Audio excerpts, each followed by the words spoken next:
Hey guys, this is Dave Swartz here again for the final creator commentary video for Feast or Famine. Today we're looking at issue 3. Feast or Famine again is published by Alterna Comics.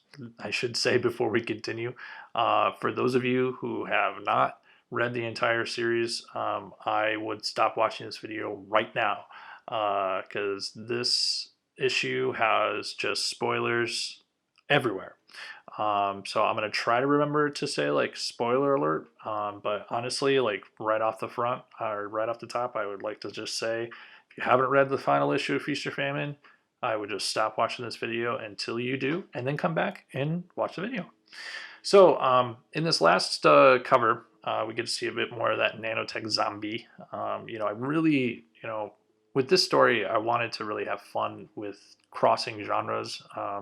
And I really thought, well, hell, like it would be really fun to maybe throw zombies along, with the aliens and the, futuristic, retro kind of style. So I thought it was just sort of a perfect kind of visual tool to use to represent these, creatures that we introduce in issue 3. There's one last thing that I want to mention on the cover, but I don't want to mention it just yet. So we're going to come back to that. But there is one last thing that I want to mention, one last little thing I hid in the logo, actually. So let's just hold off on that until we get to later on in the issue.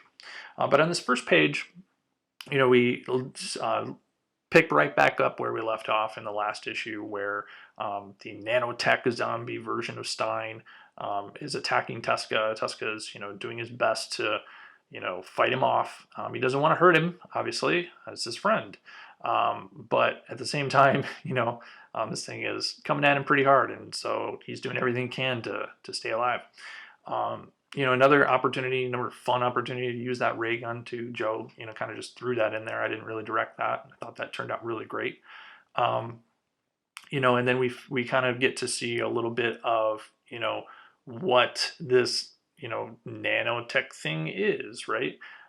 We don't really actually explain what it is, I think, just yet, but we're getting into that. That's the fun part about issue 3 is there's a lot more that explains, kind of what's going on, as well as, there's a bit of a twist at the end too. So let's go a little further and find out what is going on. So this is a beautiful spread. My goodness. Again, I told Joe, just give me Blade Runner, man. Just give me like a really cool, Blade Runner meets retro 50s sci-fi. And this is like exactly that. I don't see how I could have done it any differently or any better. So, this one is a super fun illustration to color. Really had a lot of fun with the, juxtaposition of the complements, the sort of magenta, yellow greens, and the purples and the yellows. I thought that was a kind of an interesting play, and it turned out really cool.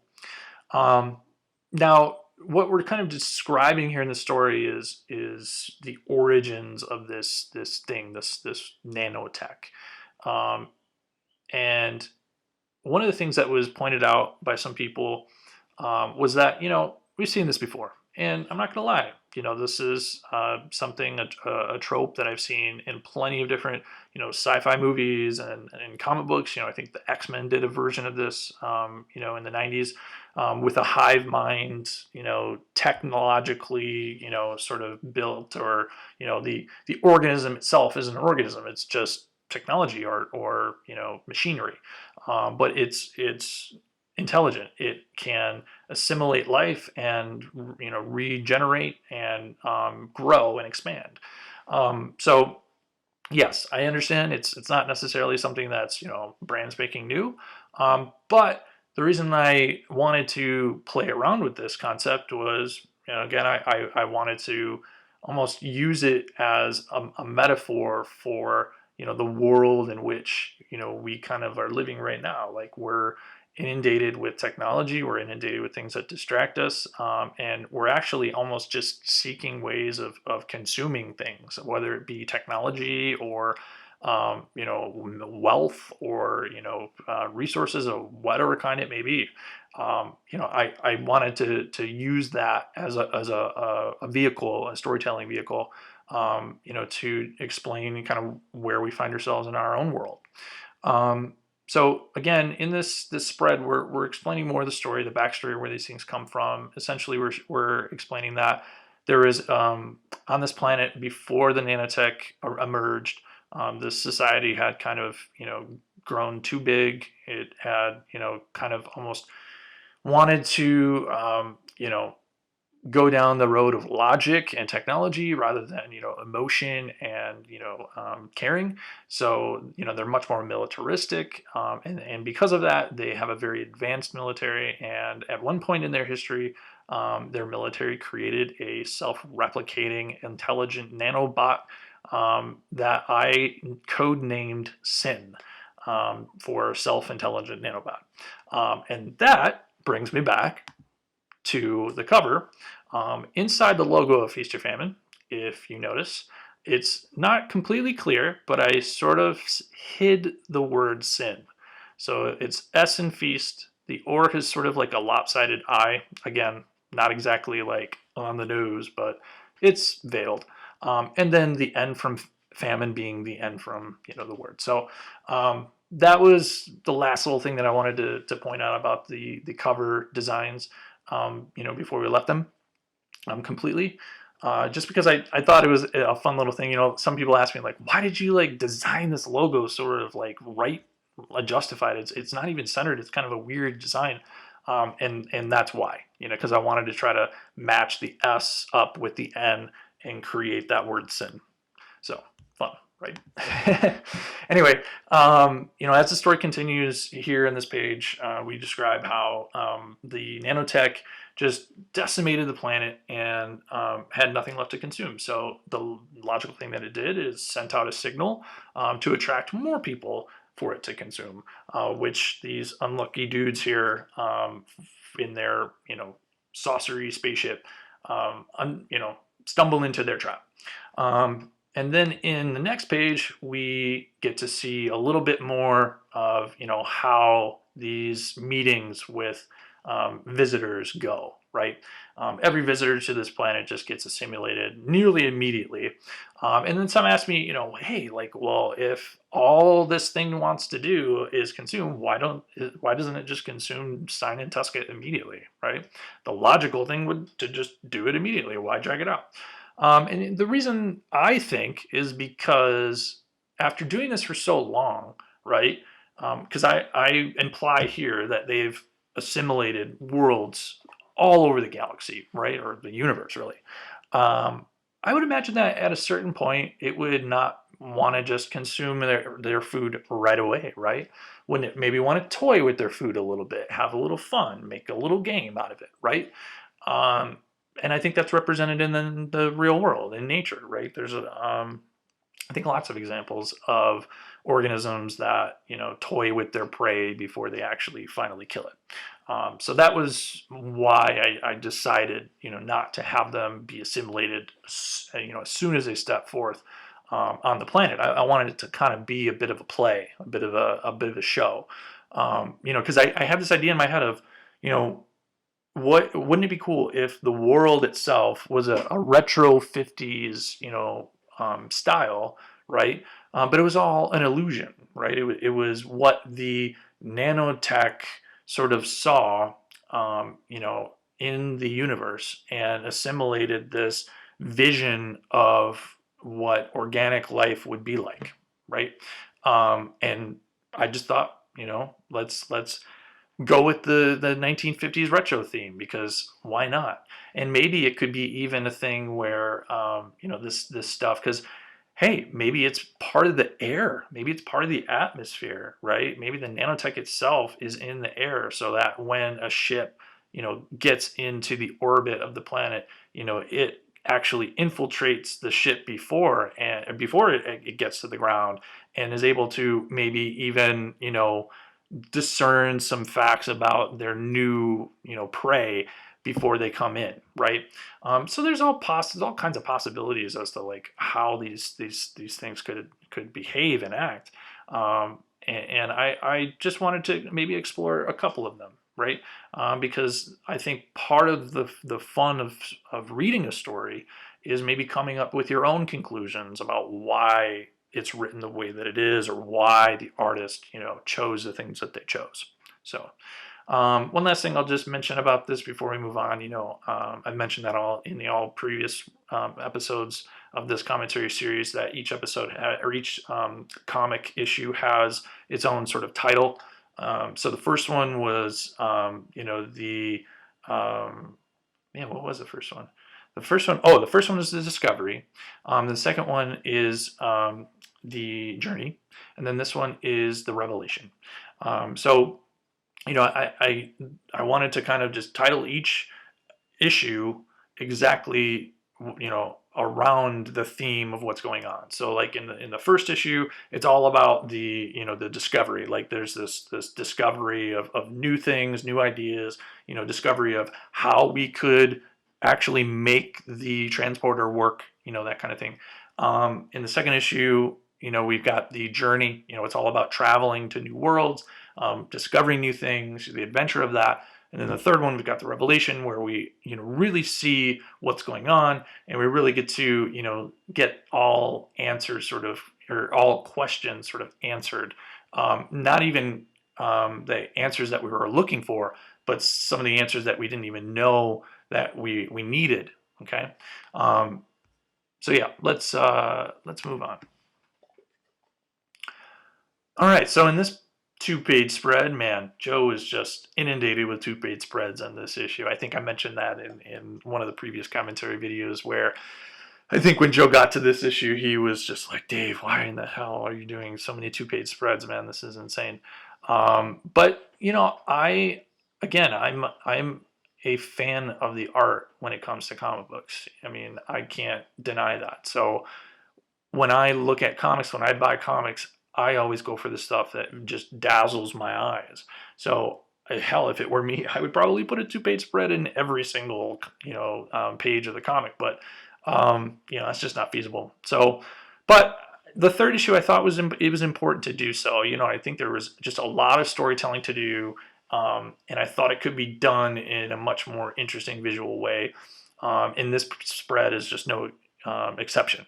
Just amazing stuff here. I told Joe exactly what I was looking for here, but at first it was a little bit difficult to just kind of figure out how we were going to do this, because I had it in my head, but sometimes when you're working with another artist, it's difficult, as the other artist, to really get inside the other person's head and see what they're looking for. So this is one of the layouts that I did myself, and I sent him a quick sketch just to tell him, how I was envisioning it, and he killed it, knocked it out of the park. I really, in this spread, I wanted to show that Tuska is being assimilated. Every bit of him is being replaced by nanotech. And I wanted to not only show that, but I wanted to show how the plan is going to go, right? And that's kind of reminiscent to how I did the plan in the second issue, where we're seeing it happen, we're watching it unfold, but it's not actually happening yet. We're just sort of getting a glimpse as to what the future could be. And again, that's part of what I was trying to say with this story, that this universe we find ourselves in is infinite. So there's infinite possibilities of what could happen based on the choices that we make. And this is the representation of that. This is a possibility. This could happen unless something is to come in and stop it from happening. And we will be seeing that very shortly. All right, now Tuska is a fully assimilated nanotech zombie, and the zombies are about to cross over to Earth. In this page, there's not much behind the scenes stuff to talk about, but One thing I will mention is, I had this idea of, the nanotech zombies. They're hive minds, so I thought at this point again they would be kind of playing with their prey, kind of having fun a little bit before they feast.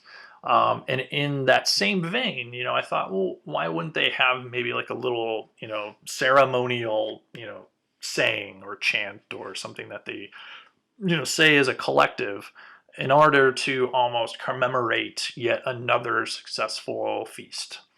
And this plays into why I called the series Feast or Famine in the first place. I think this whole issue we're gonna talk about why I titled it Feast or Famine, because there's a few different reasons, and this is one of them. So the nanotech zombies, in my mind, when they are about to feast, this is what I came up with them to say as a collective. So they say together, "May we feast once more at the bounty that lay before."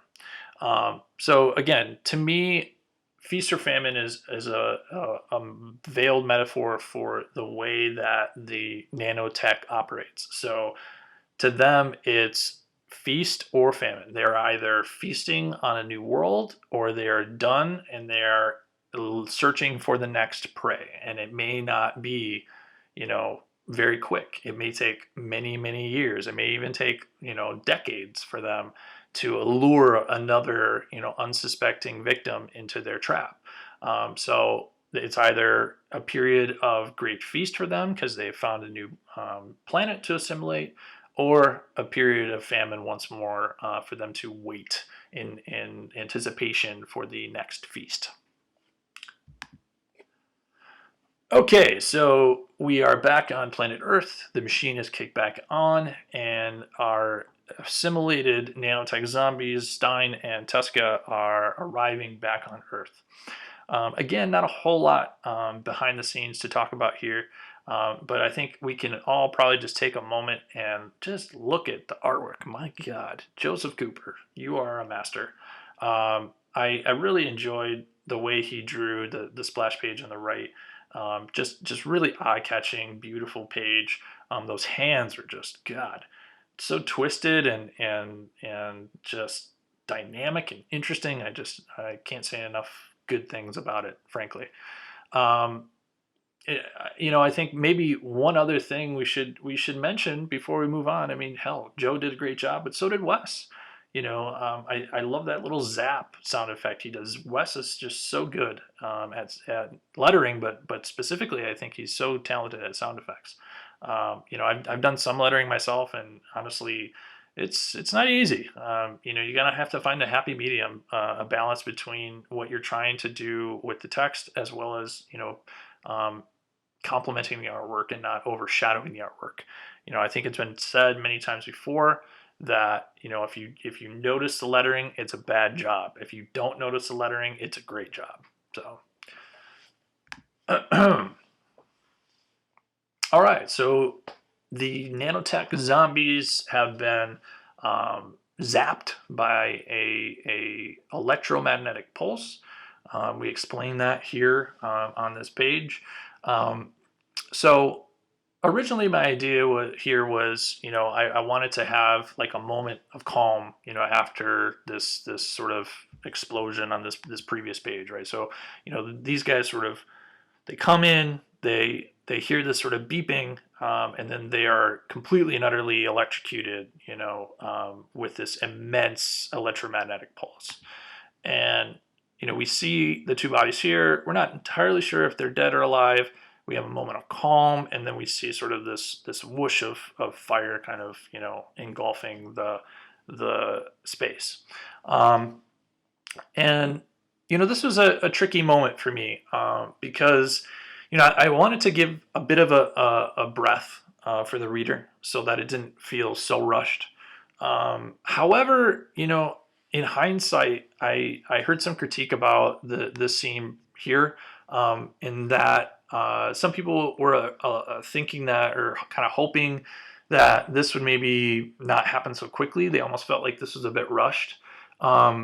And when I originally wrote it, I guess I didn't sense that, and maybe my mind wasn't so focused on this moment as it was on what's happening here and the reveal of what Tuska had done to the machine before they left. But I can definitely see that. One of the parts about being a creative is being able to take criticism and see whether or not it's worthy, or I shouldn't say worthy, whether or not it's going to help you, right? Something that's going to really improve the story, or is it just something that it's someone's personal taste, right? I think the difference being like, if it's someone's personal taste, it's not true to the story, right? It may not be true to the story. It may just be true to who they are or how they see the world. Um, but I think when you take true criticism and you take the criticism that is going to improve the story, not just criticism that it's I don't really like the way that was designed, or I don't really like the colors that were chosen, or something like that.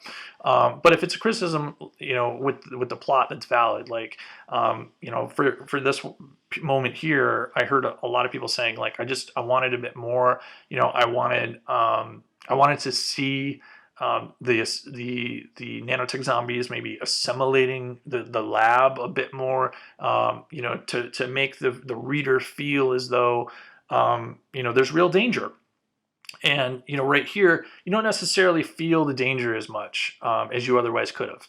So again, I will say that in rereading my own writing, that I could have maybe added another beat here. I could have maybe added another moment of urgency to just make it feel that much more like things aren't going to go right, because it doesn't matter when this zap happens, right? It doesn't matter when they get or the electromagnetic pulse goes off. I mean, the whole lab could be engulfed in it, or maybe even just part of the lab. But again, I wanted to mention that because I think in this commentary series, I thought it was important to talk about not only what I did that was maybe not seen, but maybe things that and things that were done right, but also things that were done wrong, or things that maybe could have been improved. So again, that's one of those moments where I thought, hey, Dave probably could have improved that a little. But here in this next spread, Stein and Tuska are back to their old selves. They're a bit shaken up. And Tuska reveals that he had a bit of a dream, and he has a bit of a secret that he didn't tell Stein before they left. So let's take a look at what that was. All right, so we're kind of revisiting some of Tuska's dream from the night before they left. And you'll see we see the similar type imagery of that same dream that we saw at the beginning of issue 2. But now we see a little bit more. So we take that same dream and we expand upon it, and show you a bit more of what Tuska was actually sort of afraid of. So what I was trying to show here was a visual representation of the nanotech. It wasn't explained in issue 2 yet, but it was something that, again, I wanted to be reminiscent of what the nanotech kind of was from a consciousness point of view. It's just sort of this all-consuming kind of demonic entity that's multi-headed, multi-faced. And then beyond the faces, we get to see a little bit more of what that dream was. So I kind of wanted to transition from what we've already seen about Tuska's dream here, and expand upon it and show a little bit more of a nightmare situation where this is what could happen, if things were to go wrong on their journey to this alien world. So um, the splash page on the right, depicting Tuska as this gigantic, zombified version of himself, seemingly, all nanoteched out, holding Stein in his hand, a la King Kong. And you know, I don't know why there was something that was in my head when I wrote the final draft of this book, that I had seen the artist Joseph Cooper had done when I was looking through some of his work on his website, and I pulled it up on this other screen, so I'm just going to switch over real quick. This is a pinup done by Joe. I'm not entirely sure if it was depicting any published character or not. I think it's just very like Iron Giant inspired. At least I take that from it.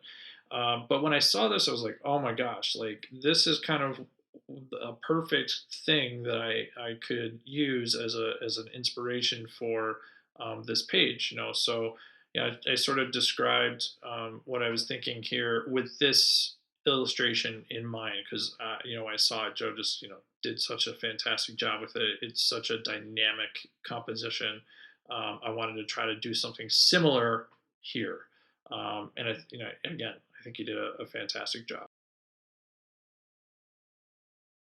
So then we're back in the present, and Stein and Tuska are discussing, what just happened. I mean, um, essentially, Tuska is apologizing for not having told Stein what he had done, but Stein, I mean, obviously, hey, Tuska was smart to do what he did and save the day. So they're now just sort of discussing what to do with this situation because it was obviously mind altering, clearly, no pun intended. But at the same time, it's very scary and it could potentially, open themselves up to a lot of questions. So I think that, when I wrote this part of the story, I was toying around with, okay, do we cover it up? Do we, have it, be more of a disclosure? Because after all, what I would like to do with the story is to talk more about what our future could have been if we knew more about technology that was hidden from us. So again, why would I cover up technology, right? Why would I make my characters do the very thing that prevented the real man Tesla from really having advancement with his technology? And I came to the conclusion that I thought that it was important to show that sometimes we do hide things from the masses in order to save them the mental anguish, to know that there's this you know intelligent nanotech consciousness out there that could potentially consume the entire earth is not exactly something that's going to inspire, I think, a hell of a lot of comfort in people. So I think they did it in order to save people from an existence of constant terror. Um, and again, I thought that was important to show that sometimes it is important to keep things from the masses in order to keep them from going to the worst possible conclusion, and then all chaos breaks out. So anyway, let's go to the next page. So we're in the next day, and Stein and Tuska are restoring power to their lab.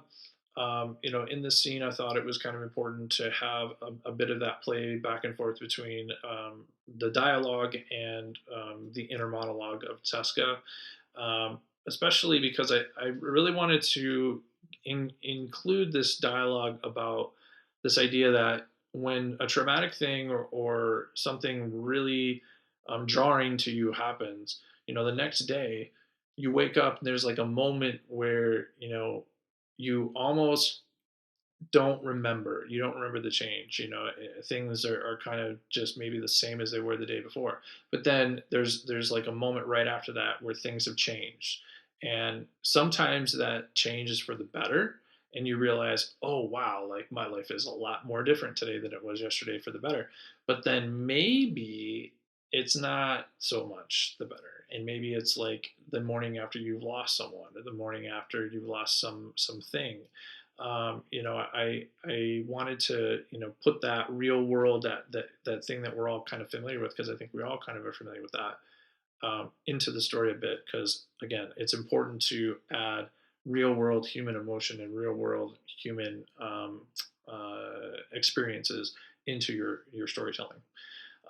So then we transition into another kind of dream sequence in the next page. I wanted to make it jarring. It is a bit of a jarring jump. because I wanted these visions to feel like they're quick flashes, almost something that happens completely uncontrollable, right? Because they are sort of a vision of this glimpse into another consciousness, right?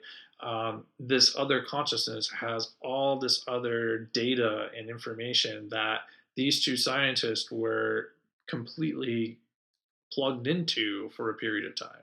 So I was interested in this idea of what if some of that memory was transferred to the minds of the men after they were separated from that alien consciousness, and what could happen, right?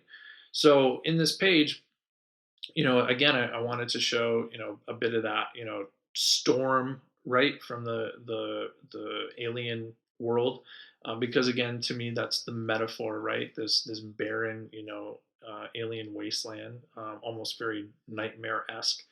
And then we see like a shot of like us as a patient almost being operated on, right? Again, that's almost a very terrifying experience. If you ever, read stories about people that have woken up during the surgery, like with their guts all like hung out, like wow, like Jesus. That's the experience that I wanted to try to frame in there to carry the tone and the mood of this page, and then finally landing on that same familiar visual trope that we've used before of the meteor rocketing the hole straight through a moon, because to me that's the kind of metaphor of what's happening here. Is there's a secret still left undiscovered, and it's breaking through. It's trying to break through the subconscious minds of our two characters. So then we are traveling back from Denver to New York, where Tachyon Labs is located. One thing I didn't mention before when we were on the train in issue one was I wanted to show a juxtaposition or a contrast between traveling in this story. So we have the two men travel at a more traditional method by train for the time period. But then that is highly contrasted against their teleportation device that they've concocted that transports them to the alien world, right? So, to me, I thought that it was a cool contrast and juxtaposition of having, those two types of travel, very slow, almost like the dawn of, I would say, a lot of long distance travel for a lot of us, and then this more pinnacle of like a Star Trek type way of teleporting someone across a long distance. Plus, it's, I mean, God, I always thought it was fun to show old trains and try to add more of the style of the time period through the imagery, that we choose, such as trains and um, the technology, design and architecture and things like that.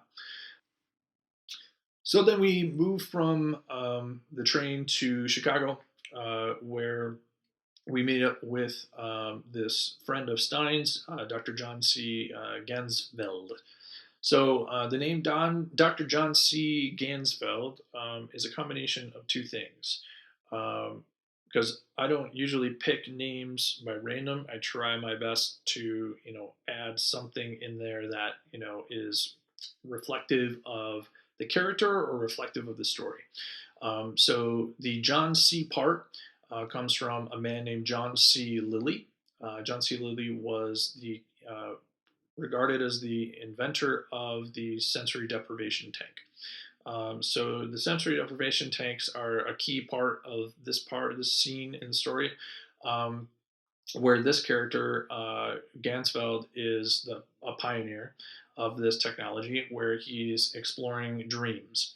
And for those of you who are unfamiliar with sensory deprivation tanks, they are designed in order to shut off as many of your senses as possible. What really the goal is to shut off all of your senses. Sometimes it can be difficult, especially like the sense of smell. And sometimes I actually have done it myself, and I found that my head is quite heavy. So I found that my neck tends to ache after a while. So I need like a pillow, and even the touch of the pillow takes you a little bit out of it. But sometimes, for those of you who are really experienced with it, you can truly be disconnected from all of your senses. And the goal of this is in order to get into a meditative state, or a state of um, oneness with the energy of the universe. So in that Gansveld, it comes from the term, the energy field. I believe it's a German term, and that is an effect where we cut off all senses in order to increase our extrasensory perception. So that's what we're trying to do here, in this scene. Is our two characters are trying to explore dream this, or their visions, through going into a completely sensory deprived environment. So let's move on to the next page, because it's just a lot of pontificating there, just a lot of back and forth between the characters. So we have a nice sort of 9 panel spread, of the preparation for the experiment. Lots of just step by step type of things happening here. I thought it was a nice thing to do, almost like a montage page, to save time and space within the story. I could do this in multiple pages or a 2 page spread, but I can do the same exact thing on 1 page. It's just up to Joe to be very kind of creative as how he lays it out. He did a fantastic job as always. So then in the next page here on the right, we have another opportunity for some humor, where we talk about Stein freezing and some important assets off. Again, you got to add levity to your stories, or else they're just not going to be very entertaining.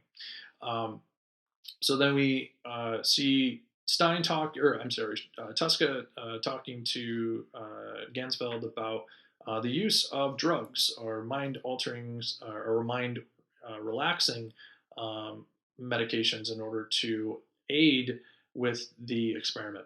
And Tuska's not a huge fan of it, you can tell, and I put that in here because I wanted to show that yes, there is some reservation. I think at a lot of people, about taking mind altering substances, but I think that they can also lead to some pretty mind opening and thought provoking experiences, and you can learn a lot from them. So I wanted to show a little skepticism here, so that later on in the story, what they ultimately do makes sense. All right, so in this next spread, we are traveling into the minds of Tuska and Stein, and they will have a shared sort of dream experience here, which is pretty interesting. I really wanted to have this in the story somewhere. Again, to me, this whole story is almost a not only a love letter to Nikola Tesla, but to classic retro sci-fi. So just to have two consciousnesses together shared in a hallucinogenic experience, I thought was pretty interesting. So had to figure out what I could do with it, and I thought this worked perfect. So we travel from the blackness of, or the void of sensory deprivation, into this vision that Tesca has back in the lab where the nanotech was created. And then Stein chooses to sneak up on him, very much like what we saw earlier in the story. Again, I like reflection in what I write. And one other thing that's unique here is the diagonal that kind of jets through the entire page on the left. At first, Joe was a little, I think, skeptical of why we were doing that, and I explained it to him, and I think he understood a little bit better, and we put it together really well, and it I thought it turned out cool. I thought it was a nice little visual cue to represent this idea that we're falling into a dream like space. this to me was reminiscent of, if anybody's gone under an anesthetic or been in a deep meditative state, they're very similar. You feel almost like your consciousness is falling into like the earth itself. I've had experiences where my a lot of people feel like um, your mind exists, obviously in your brain, or your being, I should say, exists in your brain, or where your eye level is at. Not a lot of people think about, well, what if you move that down into like your chest, or down further. And that's a lot what I feel like when I get into a deep meditative state, or I've gone under anesthetic for surgery, where I do feel like that lowering or drop in my awareness. So that was something that inspired that visual kind of diagonal drop in the character there. So then we go into a another scene in their shared dream experience, where they're at war, and we see a Nazi flag. This was my quick little cue to almost explain exactly what's about to happen, or foreshadow, I should say, exactly what's about to happen really quickly. Um, because if you're really paying attention, you really know what's going to see what's been happening. You kind of maybe understand what the big kind of reveal here is on the next page. And again, I've said this before, but this is filled with spoilers, and this is the biggest spoiler of them all. So if you haven't read the story and you don't want to be spoiled, um, I would not watch this next spread. Okay, so moving on to the next spread, which is filled with spoilers. So we now see that Tesca and Stein are in the apartment of the man that we know as Tesla. So one of the things that I really wanted to do in the story is I wanted the duo of Stein and Tesca to meet with the actual Tesla that we know from our Earth. And I thought to myself, why not make it so that the alien world that they travel to with the nanotech from the future and everything, what if that was actually our Earth, the Earth that we live on and know? And in the future, we created a nanotech that destroyed our planet, but the nanotech, when it assimilated everything, it could not only assimilate, our culture now, but the culture that came before. So maybe it decided that, when a particular group comes to its planet and it wants to consume it, it investigates, the sort of vision of what that culture would see as a futuristic version of culture, in order to impress them, right? In order to create awe and distract them, and let their guard down, before they ultimately consumed their prey. So the same thing would be true here, where the nanotech, as Tesca and Stein were descending the mountain and investigating the environment, again, the environment is the nanotech. So the environment was investigating them. It was possibly, infiltrating their minds subtly at that point, and devising, and hacking their memories, and devising a vision of what these two men saw as a futuristic world. And that's the vision it created, this dome city, right? The dome city could be anything, but it was just created in the imagination of these two men without them even knowing it. So Tesla, the man, would be part of the memory bank of the nanotech. And I thought that that was an important thing to add into the story, because to me, that's the big reveal, is that they didn't actually go to an alien world that's within their universe. They just went to another dimension of Earth. So their machine isn't necessarily just a spatial teleportation device. It's a time and space. I mean, and dimensional um, machine as well. So, Stein and Tesca, they investigate the apartment. They eventually figure it out for themselves. and come back to say in unison that they travel to a parallel Earth, which leaves Mr. Gans or Dr. Gansfeld a bit puzzled. We arrive back at Tachyon Labs 1 week later in the boardroom where Stein and Tuska are explaining, what they've discovered. Um, Not in all great detail, but in vague enough information that intrigues the board without, causing, I think, too much, you know, intrigue. But then they also to instruct that they will be leaving yet again because they have had quite an ordeal and they would like to have a sabbatical. But knowing these two, they can't take a break. So they're not really going on a sabbatical. It's more of an investigatory mission um, inspired by their trip to Dr. Gansfeld's lab. So, in this page here, where they're descending the elevator down into the courtyard here in the middle of Tachyon Labs, they're discussing, is science truly the only answer? Is there some other part of the equation that they're missing? And again, this is the part of the conversation that I wanted to have within the story is that as much as science has answered a lot of questions for us, there's a lot of questions that we still have. A lot of things are still mysterious. And I think that if maybe we were to look at other avenues of exploration, of opening our minds and trying to discern other ways of perceiving the world, I think that we might learn even more. So that was what inspired, this sort of end to the story where we transitioned from Tachyon Labs into the jungle in the Amazon, where our two heroes are trudging through the deep forest to meet up with a shaman who performs a ceremony in which they ingest a sacred brew that is called ayahuasca.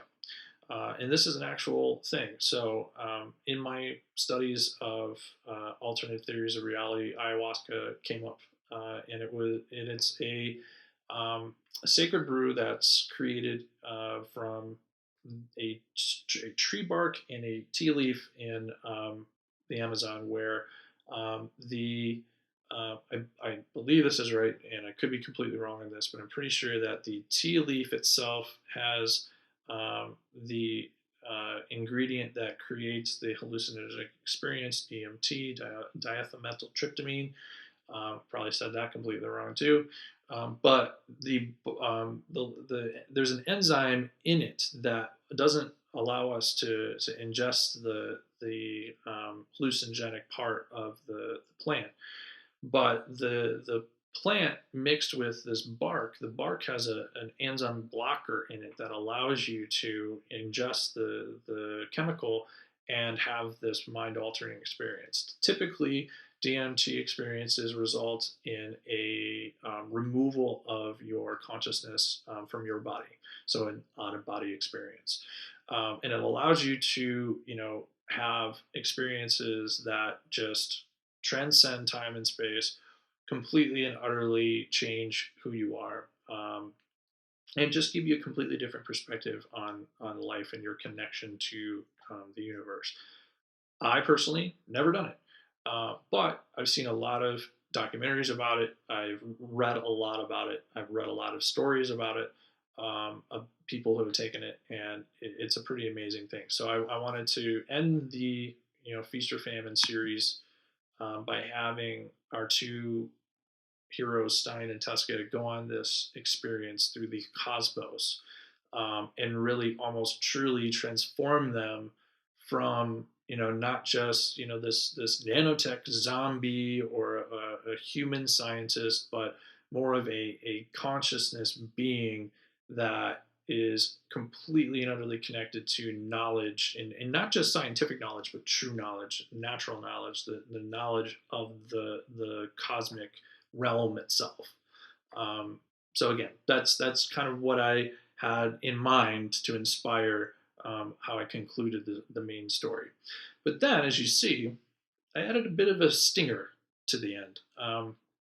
And I when I write, I always like to add a bit of a stinger, and sometimes I add multiple stingers because as a reader, that's what I like. I like reading a story where you give them a little bit of a teaser for what could possibly happen in a sequel.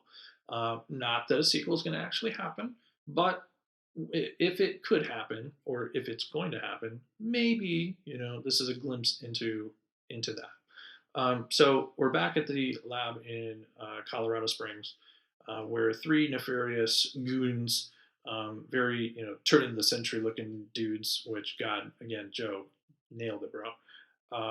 They break into the lab and they begin to bring the parts together for this teleporter, and they begin to put it together. Um, Again, I have absolutely nothing put together for a sequel. I have lots of ideas, lots of very interesting ideas, but nothing that is specifically tied to what you see here in this small epilogue. But again, I thought it was a fun thing to put a bit of a stinger at the end of the story, just to get you thinking what could be. Okay. So anyway, I hope you guys enjoyed these Face or Famine creator commentary videos. I really truly had a blast creating this story, both writing it and coloring it, and just working with Joe and Wes, and Peter from Alterna too. Not to leave him out. Everybody really worked really hard to contribute their best to the story, and to create something that I think really stood out on store shelves. So again, I hope everybody enjoyed the story. I hope everybody enjoyed watching these videos. And one thing I want to tease before I leave, because hey, that's what I do, right? I do have one more really, really, really fun thing that I'm going to do for Feast or Famine before I leave this story behind. Because what I have planned, and it's inspired by a good friend of mine and fellow alternate creator Robert Geronimo. Um, I have a video planned where I am going to reenact the entire series, start to finish, with myself doing all of the voices, all the dialogue. Um, yeah, I'm going to include sound effects and music and all kinds of fun stuff to try to make it a real cool production. In the vein of a War of the Worlds type radio show. So look out for that coming soon. I've got lots of things going on, but I hope that I can get that the first one at least put together in the next couple weeks here. So take care, guys, and thanks for watching.